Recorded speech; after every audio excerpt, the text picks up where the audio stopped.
오늘 본문 말씀을 보면 먼저 1절부터 5절까지는 이스라엘 백성을 향한 사도 바울의 고통과 근심, 그리고 하나님께서 이스라엘 백성을 주권적으로 선택하시고 허락하신 특권에 대한 말씀입니다. 6절부터 13절까지는 아브라함과 이삭 두 가족에 대한 말씀이고, 마지막으로 14절부터 18절까지는 구원을 주시는 하나님의 주권에 대한 말씀입니다. 1절 말씀입니다. 내가 그리스도 안에서 참말을 하고 거짓말을 아니하노라. 나에게 큰 근심이 있는 것과 마음에 그치지 않는 고통이 있는 것을 내 양심이 성령 안에서 나와 더불어 증언하노니.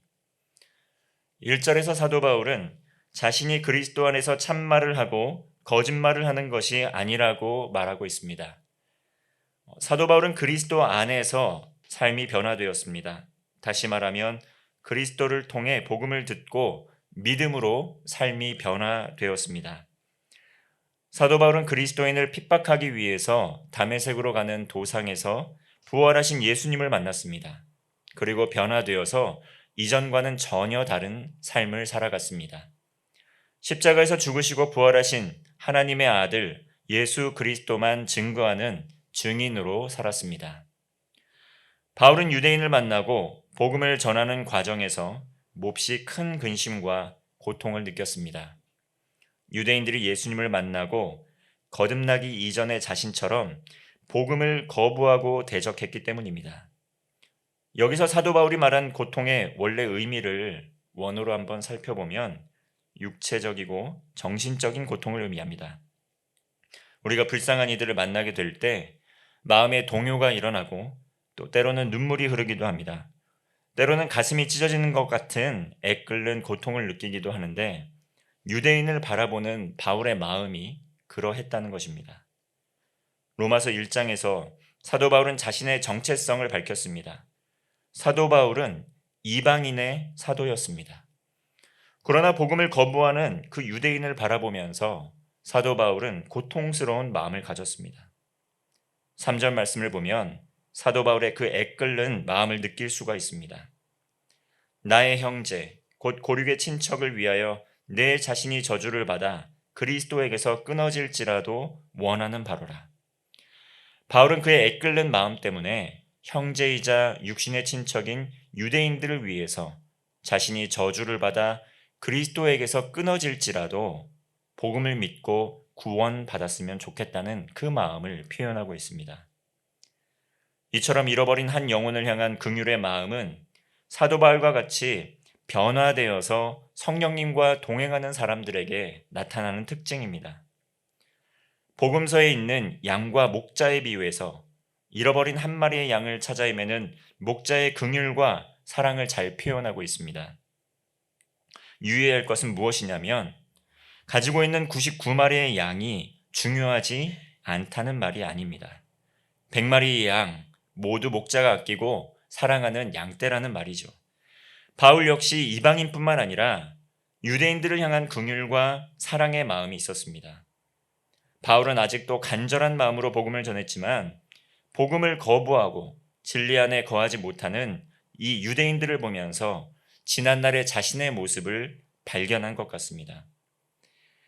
바울도 부활하신 예수님을 인격적으로 만나고 변화되기 전까지 복음의 대적자로 살아왔습니다. 그러나 부활하신 주님을 만나고 바울의 삶이 완전히 변화되었습니다. 예수님을 거부하고 잘 알지 못해서 잘못된 길로 나아갔던 그 자신처럼 유대인을 향해 긍휼의 마음을 느꼈습니다. 그리고 그들을 향한 육체적이고 정신적인 깊은 고통을 느꼈던 것입니다. 그렇다면 우리는 어떻습니까? 주변을 돌아보면 아직도 복음을 모르고 예수님을 적대시하고 적극적으로 대적하는 이들도 참 많습니다. 나아가서 예수님을 믿는다고 고백을 하지만 예수님에 대하여 오해하는 분도 만나게 됩니다. 이들을 향한 긍휼의 마음, 이들을 향한 근심의 마음이 우리에게 있습니까? 아직도 주님을 알지 못하고 복음을 알지 못하고 방황하는 이들이 참으로 많습니다. 복음을 증거해야 할 전도 대상자들입니다. 오늘 하루 하나님께서 우리의 삶에 보내주신 그 복음을 전해야 할 대상자들을 위하여 애끓는 마음으로 마음과 뜻을 다하여 기도하고 복음을 전하는 성도 되시기를 바랍니다. 4절과 5절은 하나님께서 주권적으로 택하신 그 이스라엘에 대한 특권을 말씀하고 있습니다. 4절 말씀을 보면 먼저 이스라엘 사람, 그리고 하나님의 양자, 또 성령으로 하나님의 임재를 경험하여서 그들에게 영광이 계시되었습니다.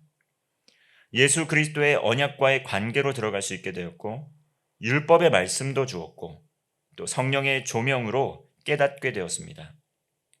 이제는 살아있는 성전으로 영과 진리로 참된 예배도 드릴 수 있게 되었습니다. 아브라함과 이삭과 야곱과 맺으셨던 그 언약들이 메시아이신 예수 그리스도를 통하여 성취되었습니다. 이제는 그 이름을 믿음으로 구원받고 복을 누릴 수 있게 되었습니다.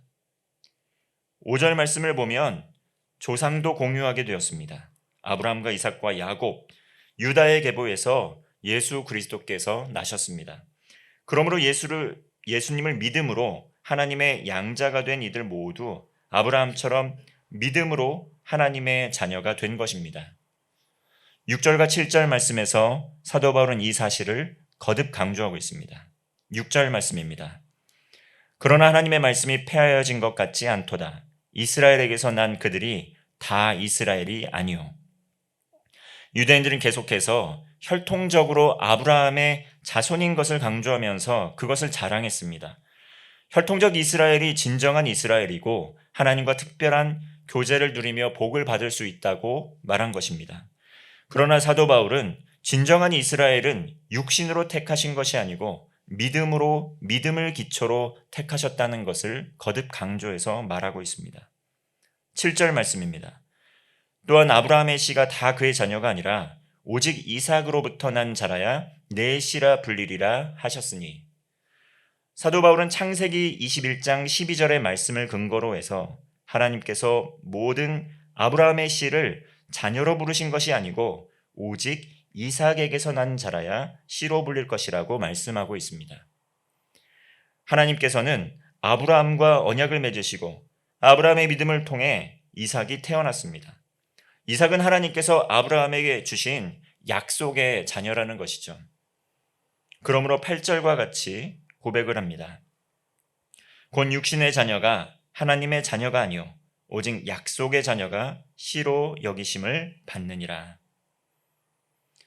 그러나 이삭은 결코 아브라함의 행위에 대한 보상으로 얻은 자녀가 아니었습니다.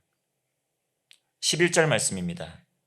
그 자식들이 아직 나지도 아니하고 무슨 선이나 악을 행하지 아니한 때에 택하심을 따라 되는 하나님의 뜻이 행위로 말미암지 않고 오직 부르시는 이로 말미암아 서게 하려 하사 하나님께서 그의 사랑하시는 백성들을 택하시고 부르셨기 때문에 하나님의 자녀가 되었다는 것입니다. 이것은 하나님의 주권적인 영역에 속합니다. 그러므로 택함받아 부름받은 사람들은 그 행위를 자랑할 수 없다는 것입니다. 오직 나에 나든 것은 하나님의 은혜라고 고백할 수밖에 없다는 것입니다. 우리의 신앙적 열심, 노력, 그것은 매우 소중하고 가치 있는 것입니다. 그러나 그 행위의 중심에는 언제나 하나님의 부르심에 대한 은혜와 감사가 전제되어야 합니다. 하나님께서 우리를 불러주시고 구원하여 주셨기 때문에 말씀을 읽고 기도하는 가운데, 주 안에서 교제하는 가운데 전도를 통하여 매일의 삶에서 성령님과 동행하며 복을 누릴 수 있는 특권을 우리는 얻게 된 것입니다. 그러나 이 선택에 대하여 때로는 인간적인 의구심이 들 때가 있습니다. 왜 누군가는 선택을 받아야 하고 반대로 선택에서 누구는 배제되어야 하는가? 하나님께서 이것은 차별을 하신다거나 불의하신 것은 아닐까? 이러한 의구심입니다. 사도 바울은 이런 의구심에 대해서 직접 대답하고 있습니다. 12절, 13절 말씀입니다. 리브가에게 이르시되 큰 자가 어린 자를 섬기리라 하셨나니 기록된 바 내가 야곱은 사랑하고 에서는 미워하였다 하심과 같으니라. 이 13절의 말씀은 말라기 1장 2절과 3절의 말씀을 인용한 말씀입니다. 오늘 로마서에서 사도 바울은 구약의 말씀들을 매우 많이 인용을 하고 있습니다. 하나님께서 야곱은 사랑하고 에서는 미워하였다 이렇게 말라기 선지자를 통해 말씀하고 있는데, 그러면 하나님께서 불의하기 때문인가? 사도 바울은 대답합니다. 14절 말씀 우리 함께 읽겠습니다. 14절 말씀입니다. 시작. 그런즉 우리가 무슨 말을 하리요? 하나님께 불의가 있느냐? 그럴 수 없느니라. 겉으로 드러나는 결과에 대하여 우리가 동의할 수 없을 때가 있지만, 모든 것이 이해가 되지 않는다고 해서 하나님을 불의한 분으로 오해해서는 안 된다는 말입니다. 구원은 하나님께 속한 것입니다. 우리가 할 수 있는 것은 그저 하나님의 긍휼을 바라면서 순종하면서 복음을 전하는 것뿐입니다. 하나님께서 복음을 전파하는 사명을 우리에게 허락하여 주셨습니다. 그러나 우리는 그 결과를 겸손하게 하나님의 손에 맡겨드려야 됩니다. 하나님께서 긍휼히 여겨야 할 자를 긍휼히 여기시고 불쌍히 여겨야 할 자를 긍휼히 여기신다는 것이죠. 이것은 하나님의 주권에 속한 것이라는 겁니다. 16절부터 18절까지 사도 바울은 구원이 스스로 자신의 의지로 이루어지는 것도 아니고 또 행위로 얻어지는 것도 아니고 하나님의 긍휼에서 주어지는 것임을 강조하고 있습니다. 이를 위해서 하나님께서 사도 바울을 부르시고 세워주신 것입니다. 바울을 사랑하셔서 구원하시고 이방인의 사도로 땅끝까지 복음을 전하고 복음의 능력을 나타내셨습니다. 마찬가지로 예수님께서는 부활하고 승천하시기 전에 앞서 제자들을 향하여 땅끝까지 복음을 전하라는 복음 전파의 사명을 주셨습니다. 이것은 예수님을 믿고 따르는 모든 그리스도인들에게 주는 지상 사명입니다. 오늘 하루 이 명령에 순종할 때, 우리의 입술을 통하여 하나님의 복음이 선포될 때 우리를 사용하여 주시고 일하시고 하나님께서 역사하여 주실 것입니다. 잃어버린 한 영혼을 향한 그러한 애끓는 마음으로 교회와 가정에서, 직장에서, 학교에서, 나아가 삶의 모든 현장에서 복음 전파의 사명을 감당하며 하나님의 나라를 이루시는 성도 되시기를 바랍니다. 기도하겠습니다. 하나님 아버지, 우리 각 사람을 선택하여 주시고 믿음을 주셔서 구원하여 주신 은혜에 감사를 드립니다. 매일의 삶에서 주님과 동행하며 구원의 복과 은혜를 누리게 하시고 기쁨으로 살아가게 하옵소서. 그러나 주님, 아직도 복음을 깨닫지 못하고 거부하고 있는 우리의 이웃이 참으로 많습니다. 오늘 하나님께서 보내주신 그 귀한 영혼들을 위하여 기도합니다. 우리를 사용하여 주셔서 복음의 증인으로 살아가게 하옵소서. 입술을 통하여 우리의 사랑하는 이웃들에게 복음이 선포되고 증거될 때 은혜를 허락하여 주셔서 믿음으로 죄사함 받아 구원받는 은혜를 허락하여 주옵소서. 예수님의 이름으로 기도합니다.